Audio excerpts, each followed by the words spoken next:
دن بدن کھلنے لگا ہے نعمت الاسلام یہ۔ بسم اللہ الرحمن الرحیم۔ صرف 5 منٹ کا مدرسہ قرآن و حدیث کی روشنی میں 94واں دن 4 ربیع الثانی۔ نمبر 1، اسلامی تاریخ۔ حضور صلی اللہ علیہ وسلم کو نبوت ملنا۔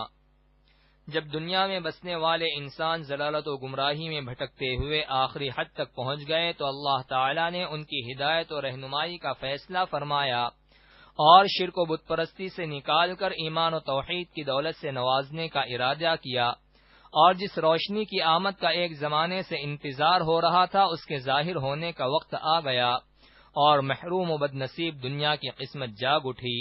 رسول اللہ صلی اللہ علیہ وسلم غار حرا میں اللہ کی عبادت اور ذکر و فکر میں مشغول تھے کہ آپ صلی اللہ علیہ وسلم کے حضرت جبرائیل علیہ السلام آئے اور انہوں نے کہا پڑھیے۔ آپ صلی اللہ علیہ وسلم نے فرمایا میں پڑھا ہوا نہیں ہوں۔ آپ صلی اللہ علیہ وسلم فرماتے ہیں اس کے بعد انہوں نے مجھے پکڑ کر اتنا دبایا کہ میری قوت نچوڑ دی، پھر مجھے چھوڑ دیا اور کہا پڑھیے۔ میں نے کہا میں پڑھا ہوا نہیں ہوں۔ اس نے دوبارہ پکڑ کر دبایا، پھر کہا پڑھیے۔ میں نے کہا میں پڑھا ہوا نہیں ہوں۔ اس نے مجھے تیسری مرتبہ پکڑ کر دبایا اور چھوڑ دیا، پھر کہا پڑھیے۔ اقرأ بسم ربک الذی خلق، خلق الانسان من علق، اقرأ وربک الاکرم الذی علم بالقلم، علم الانسان ما لم يعلم۔ چنانچہ میں پڑھنے لگا۔ یہ 5 آیتیں نازل ہوئیں جو سب سے پہلی وحی تھی اور نبوت کا پہلا دن تھا۔ یہیں سے وحی کا سلسلہ چلا جو آخری وقت تک جاری رہا۔ نمبر 2، حضور صلی اللہ علیہ وسلم کا معجزہ، زخمی ہاتھ کا اچھا ہو جانا۔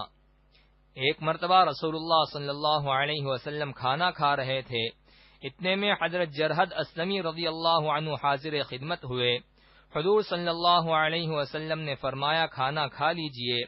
حضرت جرحد کے داہنے ہاتھ میں کچھ تکلیف تھی، لہذا انہوں نے اپنا بایاں ہاتھ بڑھایا تو رسول اللہ صلی اللہ علیہ وسلم نے فرمایا داہنے ہاتھ سے کھاؤ۔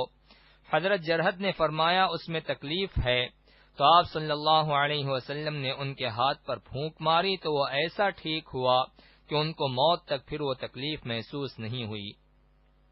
نمبر 3، ایک فرض کے بارے میں، فرائض کی ادائیگی کا ثواب۔ ایک آدمی رسول اللہ صلی اللہ علیہ وسلم کی خدمت میں حاضر ہوا اور عرض کیا یا رسول اللہ، اگر میں اس بات کی شہادت دوں کہ اللہ کے سوا کوئی معبود نہیں اور آپ اللہ کے سچے رسول ہیں، اور 5 وقت کی نماز پڑھتا رہوں اور زکوٰۃ دیتا رہوں اور رمضان کے روزے رکھا کروں اور اس کی راتوں میں عبادت کیا کروں تو میرا شمار کن لوگوں میں ہوگا؟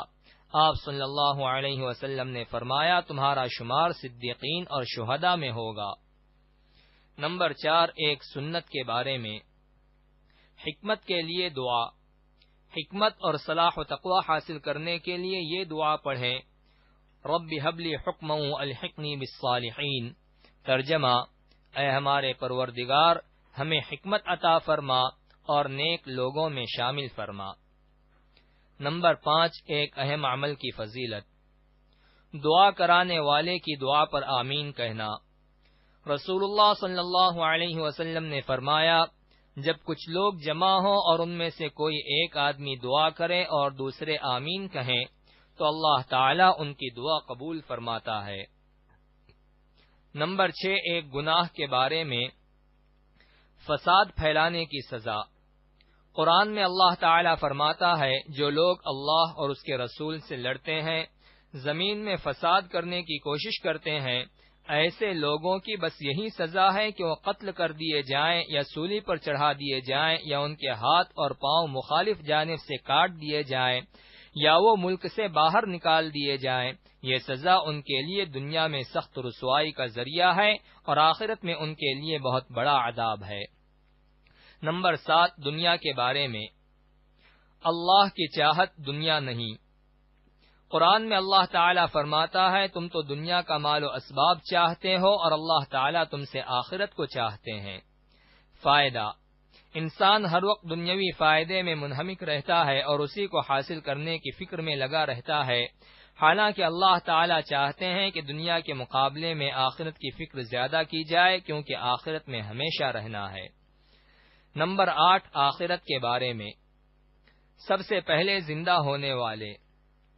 رسول اللہ صلی اللہ علیہ وسلم نے فرمایا، ہم دنیا میں سب سے آخر میں آئے ہیں، لیکن کل حشر یعنی آخرت میں جب سب کو جمع کیا جائے گا تو ہم سب سے پہلے زندہ کیے جائیں گے۔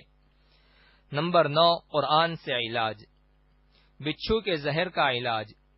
حضرت علی رضی اللہ عنہ فرماتے ہیں، ایک رات رسول اللہ صلی اللہ علیہ وسلم نماز پڑھ رہے تھے کہ نماز کے دوران ایک بچھو نے آپ کو ڈنک مار دیا۔ رسول اللہ صلی اللہ علیہ وسلم نے اس کو مار ڈالا۔ جب نماز سے فارغ ہوئے تو فرمایا، اللہ بچھو پر لعنت کرے، یہ نہ نمازی کو چھوڑتا ہے اور نہ غیر نمازی کو۔ پھر پانی اور نمک منگوا کر ایک برتن میں ڈالا اور جس انگلی پر بچھو نے ڈنک مارا تھا اس پر پانی ڈالتے اور ملتے رہے اور سورہ فلق اور سورہ ناس پڑھ کر اس جگہ پر دم کرتے رہے۔ نمبر 10، نبی صلی اللہ علیہ وسلم کی نصیحت۔